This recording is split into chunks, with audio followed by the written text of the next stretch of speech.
up YouTube? It's your girl, your local hood witch, and I'm back today with another video.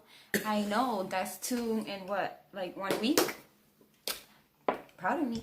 But today's video is gonna be different. It's gonna be interesting and fun and maybe funny at the same time because we're doing a fiance boyfriend does my makeup tag. So here's my fiance. How you doing? And we're also going to be talking about one of the scariest alien stories I've ever heard. So, without further ado... Oh, wait. Hold up. Pause. If you like this video, like this video. If you like this video or like my videos that I've been bringing to you, share my channel, subscribe.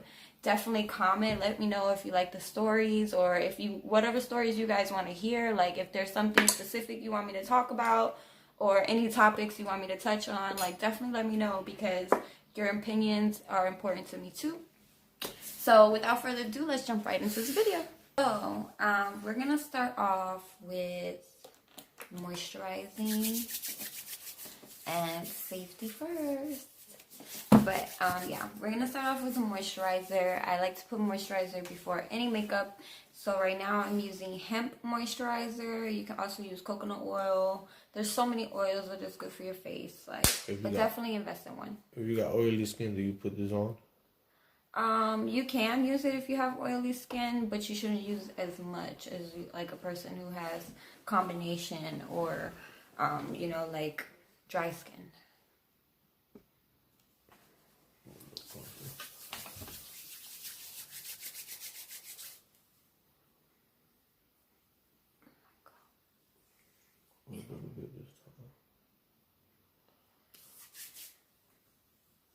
What? Nothing. Get like in the pockets of my eyes, under my eyes, yeah. Oh, you don't ever do that to eyelids. Oh, you don't ever put nothing in. Like, no, you don't ever like, you see how like you're rubbing me like hard? You don't ever do that to your eyes. Because they promote wrinkles. I don't want wrinkles. It's raining, it's stormy out today, so I think that's perfect time to get into this story time. Viewers, beware. You're in for a scare. What is that from? Goosebumps? Okay. Now you could use a foundation. I'm so used to you liking horror stuff, and I didn't even know Goosebumps. I just said. Alright, so go ahead. Come on. We're going to start with the BB cream. And he's going to just put it in my problem areas. I'll just put some right here. Alright, so as for our story, let's dive in. This story is a... it's based on true events. This one, right? Yeah, that would be perfect. Wet it. It's based on true And events. I gotta spray you with that too, right? Yeah, go ahead. It's based on true events, and it's actually... I'm sorry. We're gonna be talking... Yeah, go ahead. We're actually gonna be talking about an older movie from like 2009. They made a movie out of this woman's accounts, and it helped put into perspective for everybody to understand her. And it was a very popular movie during the time, and it honestly scared the shit out of me. I don't remember how old I was. I was probably like 13. Scared the shit out of me. So, the movie we're going to talk about today is The Fourth Kind. And I feel like this is the perfect time to discuss it, especially with all of the new alien information that has been coming out lately and things that our government themselves have been releasing. So I feel like this is a perfect opportunity. And also, not for nothing, personal story time. I heard an owl the other night. And on your nose, right? Yeah, a little bit. And I was so scared. Like here. I was so scared because at my window, I live like literally in the middle of nowhere. Like, I have neighbors, but it's like I don't have neighbors. And at nighttime, you usually hear very loud frogs. Right there. No, it's okay. Very, very loud frogs. And I was swearing I was hearing blended in now with this. Yeah. I was hearing what I thought was howling. So I was like, what the hell is that? And I went out to the window, like closer to it, and I recorded it. And when I heard it back, it was so loud I could record from inside my house. When I heard it back, I realized it was just an owl saying, who? And I was just like so scared. I was like, what the fuck? Because it made me immediately think of this movie. So jumping right in, this movie takes place in Nome, Alaska. And the year is 2000. That was in Alaska? Yeah, in Alaska. Oh, like in Wisconsin somewhere. No, I thought it was in Washington, but I was so off. So in this movie, in this event, it's in the year 2000, and he's gonna go in with the beauty blender now to make everything even and nice. So you spray it. Here you go. Now you pat it lightly, okay? Pat everything you just did. Pat it all together. And it takes place in the year 2000, and it revolves around a woman by the name of Abigail Tyler. She's a psychologist, and she's actually she was a very good psychologist in her town. And in 2000, in August of 2000, she was sleeping in her bed with her husband, and her husband was mysteriously murdered next to her. Oh shit. Crazy, right? Just died out of nowhere? No, he was murdered. Like, he was actually murdered. Now, let me see. You did a pretty good job. Now you want to go in with some concealer, and that's going to be for like this areas. All right here. So you just want to do this, like little triangle. That's it. And then you're going to blend that together. Okay? Like a line. Like a triangle under my eye. Not that far, but yeah. Yeah, that's pretty good. Okay. So, she's famous. One of her techniques for her therapy is hypnotherapy. So that's really what made her famous in her town, is that she helps her clients uncover memories, or yeah, you can, or past lives, anything that they're dealing with, trauma that's hidden subconsciously. She's able to use hypnotherapy to help them. So after her husband is murdered, she's now still doing her psychology, and she becomes a single mother. She has 2 kids, a little girl named Ashley and a little boy named Ronnie. And as she's doing her hypnotherapy, she begins to realize that 3 of her patients specifically are uncovering the same memories. The same dreams? No, memories. They're actual memories. They're going to sleep, and they know they're experiencing something. They just can't pinpoint what the hell it is. They have no idea. They don't even have a dream, because they remember nothing, but they know that they've gone through something. So she begins to realize that 3 of them are, definitely experiencing the same shit. And the actual experience that she's referring to is all 3 of them are saying that they are seeing a white owl staring at them through their window. Now, that's something that's not like, everybody's not going to go through that, So the fact that 3 people are experiencing the same shit. Oh shit, I'm looking at the fucking mirror, my bad. And I'm like, yo, what the fuck? What's going on with me? The fact that 3 of them are experiencing like the same exact thing, like that is not coincidental at all. So she decides to look further into it, right? Mind you, all these sessions are recorded by videotape. 2 of the 3 tell her a terrifying story. Mind you, they're under hypnosis. So 2 of them are telling her that they are seeing a creature of some sort trying to get in their house.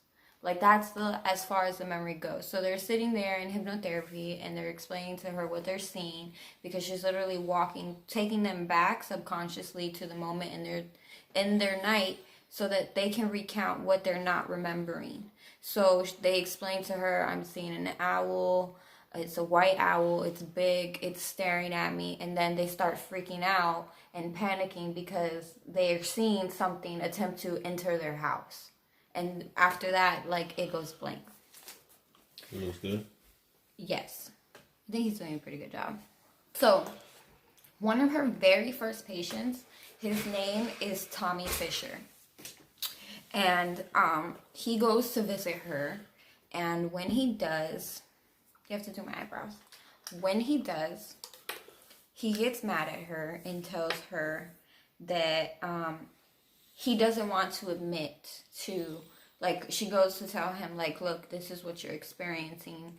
Like, you know, we need to talk about it. Like, is this, like, bringing anything up to you? And he blows up and says that, you know, whatever he's saying he's seen and whatever the fuck he's saying on those tapes, it's all bullshit. He don't want no acknowledgement, right? So he leaves. And shortly after that, yeah, just fill them in, follow the shape. Don't go dark, please. Try to make them natural. So once he leaves, shortly after, she receives a phone call. And the phone call is from the police.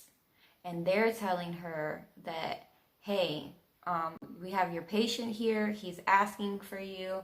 He has his family held at gunpoint. You need to come get out here and try to assess the situation. He's calling for you. So she's like, okay, I'm coming. So she rushes over to his house, and immediately she sees him outside with his family on his lawn. He has all of them at gunpoint, and he's freaking out, right? He's just freaking out. She attempts to calm him, you know, but he keeps saying that he remembers everything, and he's like crying hysterically, like he's gone through like some crazy shit. So he's like, I remember everything. Tell me what this one word means. And it's Zamabu Eter, I believe, is what he's asking. And she's like, she's trying to help him. She's trying to calm him, but even she doesn't understand what the fuck that means. So eventually, you know, to no avail, he just shoots his family right there on the lawn and kills himself. Wow. And she has to just... This is all real? Like, based off true Yeah, story? this is based off true events. I remember watching the movie. I just don't remember. And during the time, actually, is very important. During the time she was doing all of this hypnotherapy sessions for her clients, Alaska was experiencing, like, a huge wake of missing people. Like, people were just missing. Like, disappearing? Yeah, they were literally disappearing. People were fearful. They thought that there was a serial killer or something. So the fact that she was able to recollect all this information and, you know, keep it for record is very amazing. So after this, you have to imagine how traumatized Abigail must have been. You know, she just lost her husband. You know, she's a single mom. A handful of her clients are experiencing some really weird, crazy stuff.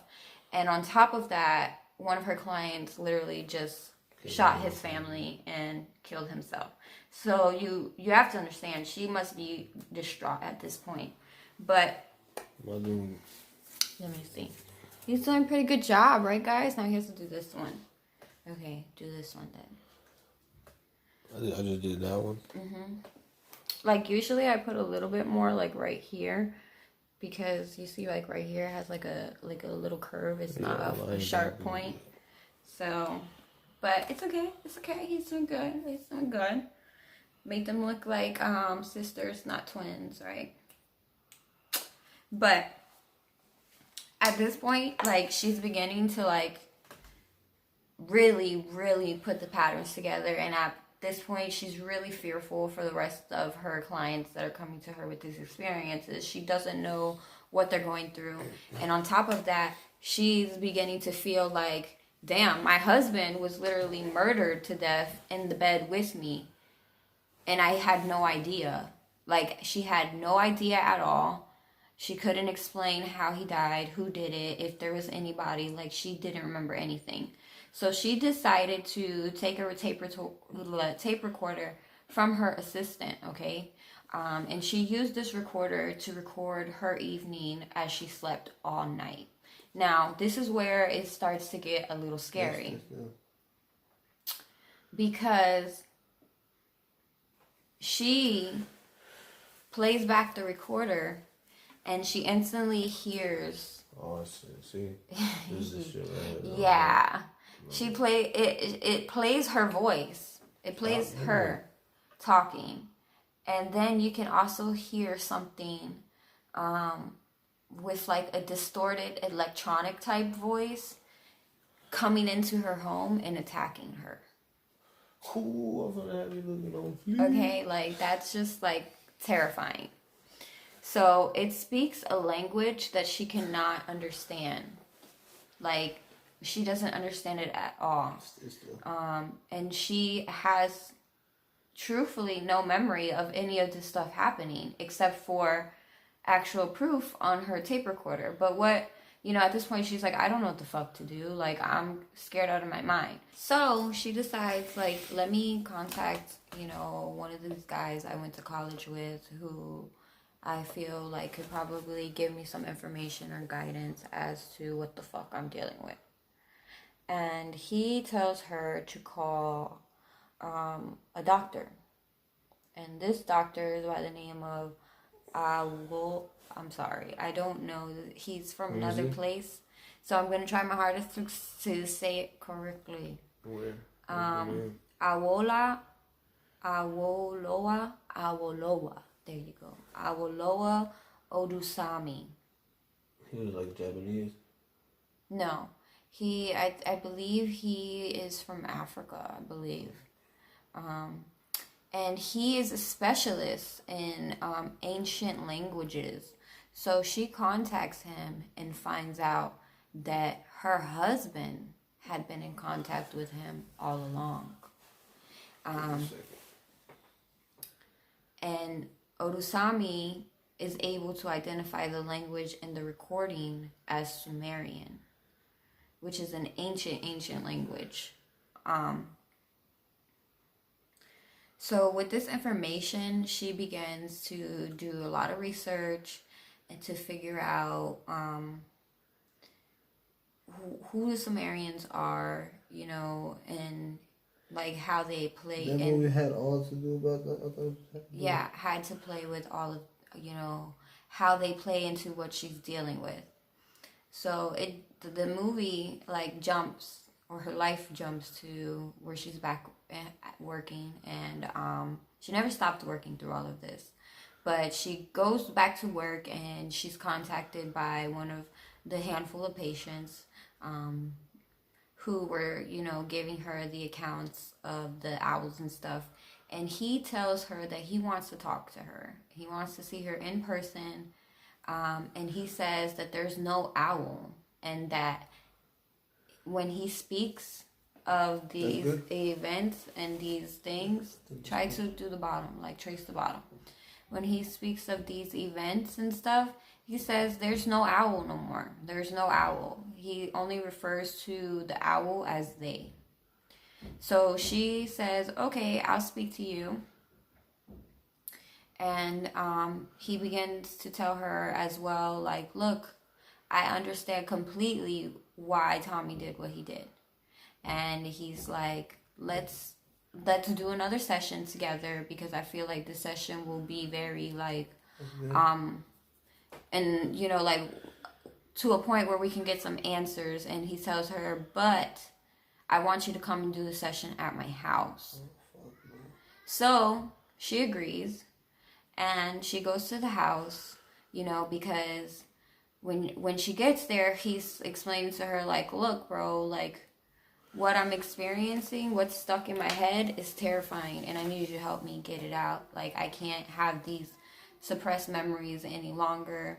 So, what do you want to do next? You did a pretty good job, right? he's there. She's there with her colleague, Mr. Campos, and she's there with the man, and I believe his wife was there, or his girlfriend, and doctor. So she's there, and she's ready to start, and he's laying on a bed, and she immediately starts her hypnotism, and once she starts, his body immediately jerks up into the air. Okay, scary, right? Like his body's like floating. It's lifted up from the bed. Yeah. And this all happened for real. Yeah, they have this stuff recorded. It's recorded. She made sure to record and audio record all of her experiences, so that when she needs to go back home or is at work and she's like going over her cases, she has all information. Go ahead.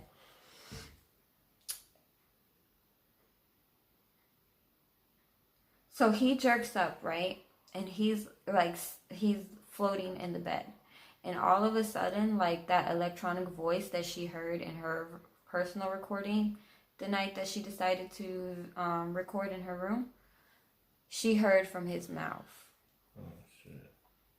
And he began to immediately speak that language, which Sumerian? the Sumerian.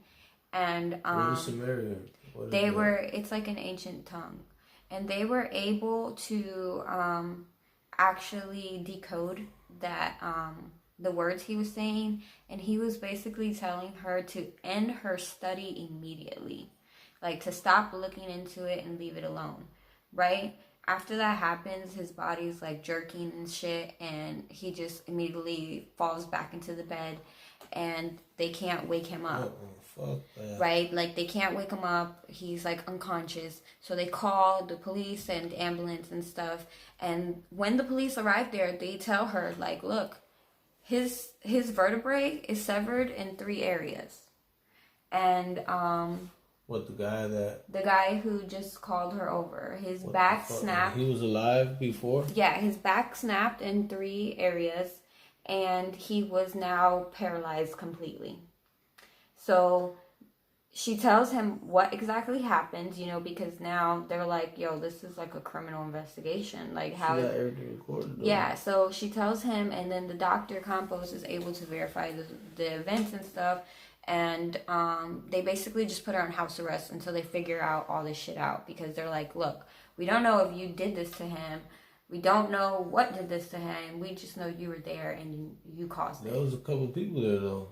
Yeah, but they're just basically saying that she caused it. Like, by putting him in the hypnotherapy, it caused whatever the fuck to happen to him. So they just want to investigate. So they end up putting her on house arrest, and this is where shit gets really scary. Okay?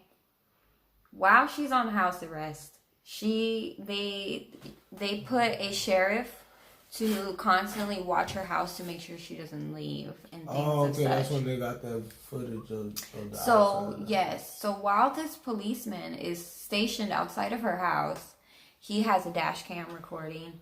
And on his dash cam, you can see a triangular black object just fly over her house, right? And while it's flying over her house, like, the videotape starts, like, fuzzing out and breaking up and acting like completely crazy. The dude looks the dude is scared at this point. The police officer, he's terrified. So he starts calling in, like, yo, there's some crazy shit happening. I need backup. I don't know what's going on. And even his voice call is distorted as well. So as that's happening inside the house, the policeman can see like a light coming from this triangle thing, and he sees people being pulled out of the house. Like, he can see it because, like I said, he's stationed right out of her house, but he's terrified, so like... He was just one cop? Yeah, he was just one cop. He's, they just had, like someone just watching. Yeah, just watching her, make sure she didn't do nothing crazy. And policemen, they arrive to the scene, and all of them immediately rush into the house. And I'm telling you, this guy's scared. So everybody just rushes in. And when they rush in, they only find Abby, which is Abigail, the doctor, the doctor, and her son, Ronnie. Mind you, I told you she has 2 children. Oh shit! So one of them is missing. One of them is missing. So they find both of them, and immediately when they find them, they're both crying. Like, they're crying. You know, they're hysterical at this point. And the doctor starts screaming that her daughter got pulled into the sky. Like, she's just saying, like, screaming, like, my daughter's gone. She's in the sky. I don't know what's happening. And the sheriff, actually, at this point, he sees all this crazy shit going on around her. Yeah, he doesn't believe her. He doesn't believe that her daughter just got snatched and pulled up into the sky. You gotta understand.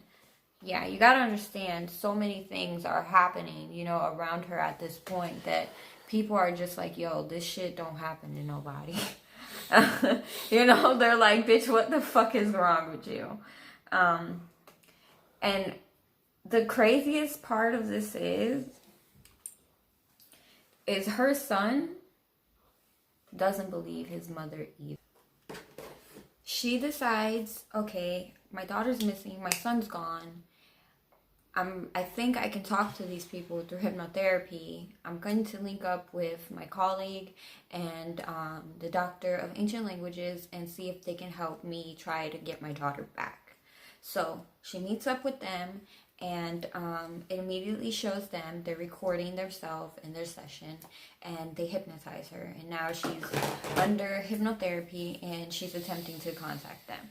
So while she's doing so, she's able to, like, see, you have to imagine, like, hypnotherapy also, she just found out it's a means of communication, right? But also, it shows you flashbacks, like a movie in your head of things you don't remember.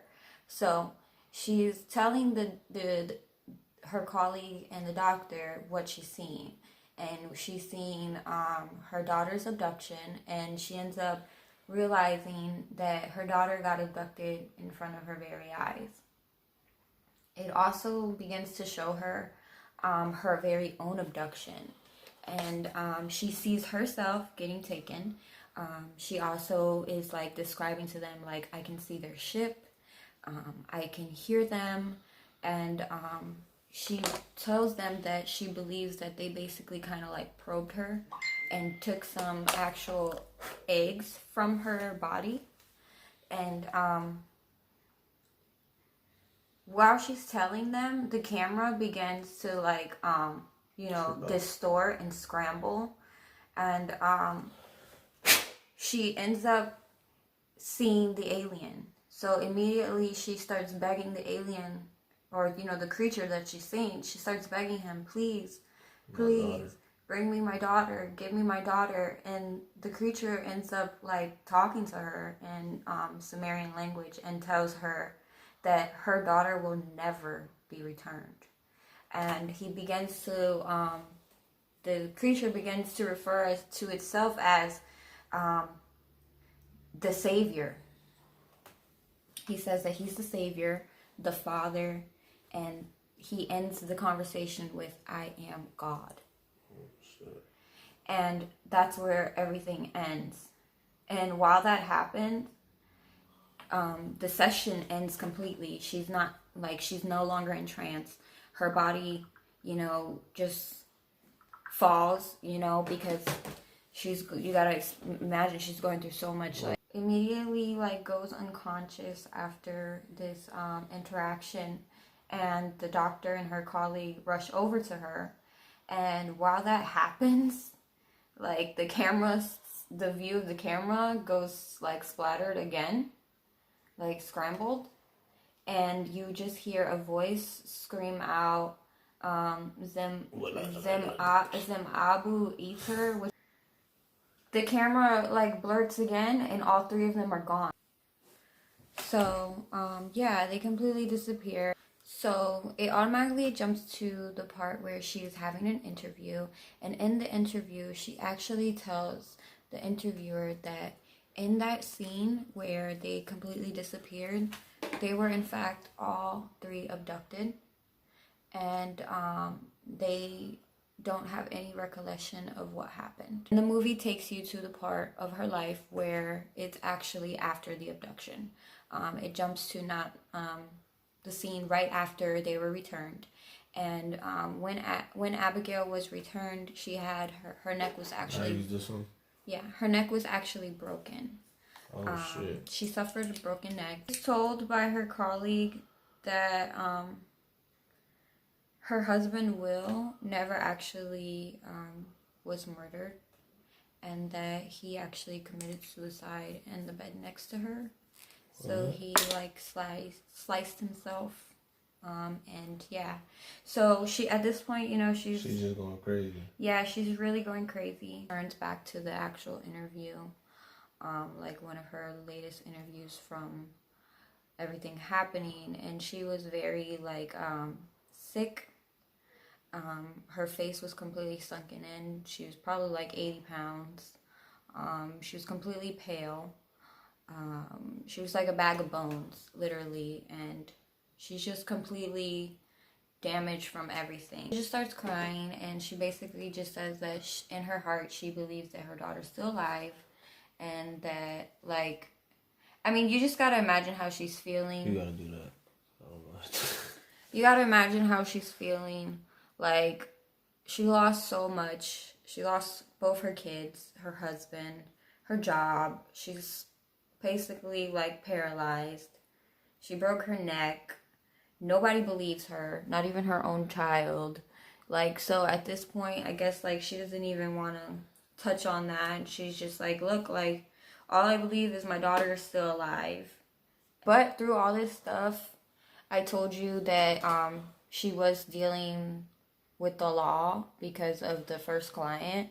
So at the end of it all, she's ended up cleared of all her charges against her. She ends up leaving Alaska to the East Coast, and she basically just deteriorates. Like I said, she's paralyzed, she's on bed rest. She can't move anything from her neck down, you know, so she just falls apart. She requires like constant care, like from like nurses and stuff like that. I'm not laughing at her. Although her colleague, he still remained to be a psychologist, and you know, Dr. Osudami, you're just gonna wipe all the makeup off doing that, babe. He ended up just getting a job in Canada, you know, and to this day, they refuse to be involved with any interviews, anything at all. I think they're scared shitless, and the fact that this being was telling them to leave everything alone and abducted them, I feel like they just want to leave it alone and act like it just never happened. As for her son still talked to her.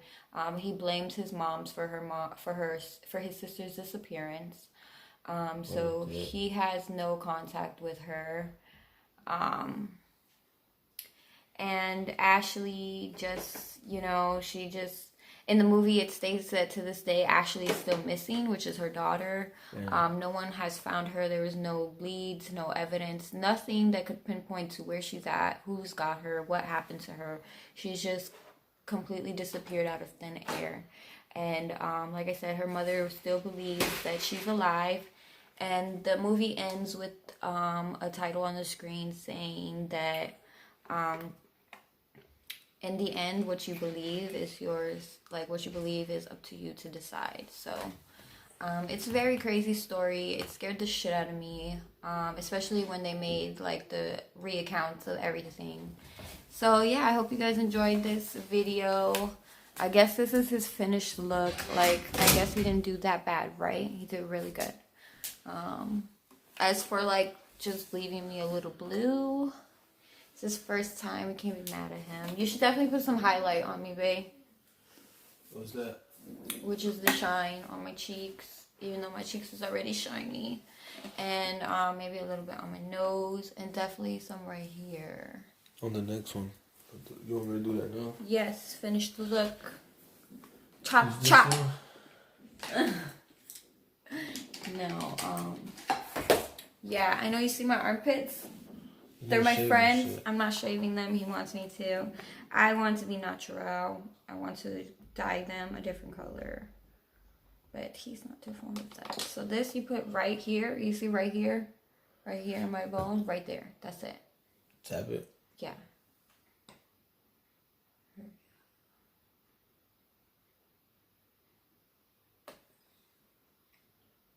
Okay, to the side.